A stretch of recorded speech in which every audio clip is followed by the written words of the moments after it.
সুরেন্দ্র কারণ পান করেন। আগে বড় বাড়াবাড়ি ছিল। ঠাকুর সুরেন্দ্রের অবস্থা দেখিয়া চিন্তিত হইয়াছিলেন। একেবারে পান ত্যাগ করিতে বলিলেন না। বলিলেন, সুরেন্দ্র, দেখো, যা খাবে ঠাকুরকে নিবেদন করে দিবে। আর যেন মাথা টলে না ও পা টলে না। তাকে চিন্তা করতে করতে তোমার আর পান করতে ভালো লাগবে না। তিনি কারণানন্দ দায়িনী। তাকে লাভ করলে সহজানন্দ হয়। সুরেন্দ্র কাছে দাঁড়াইয়া আছে। ঠাকুর তাঁর দিকে দৃষ্টিপাত করিয়া বলিয়া উঠিলেন, তুমি কারণ খেয়েছ? বলিয়াই ভাবে আবিষ্ট। সন্ধ্যা হইল। কিঞ্চিৎ বাহ্য লাভ করিয়া ঠাকুর মার নাম করিয়া আনন্দে গান ধরিলেন। শিব সঙ্গে সদারঙ্গে আনন্দে মগ্না, আনন্দে মগনা, শিব সঙ্গে সদারঙ্গে আনন্দে মগনা।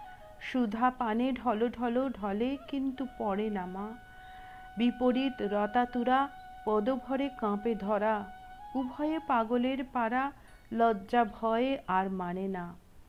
সন্ধ্যা হইয়াছে। শ্রী রামকৃষ্ণ হরিনাম করিতেছেন। মাঝে মাঝে হাততালি দিতেছেন।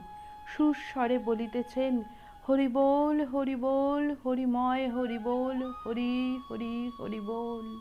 আবার রাম নাম করিতেছেন, রাম রাম রাম রাম রাম রাম রাম রাম।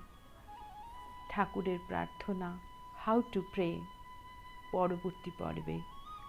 জয় ঠাকুর।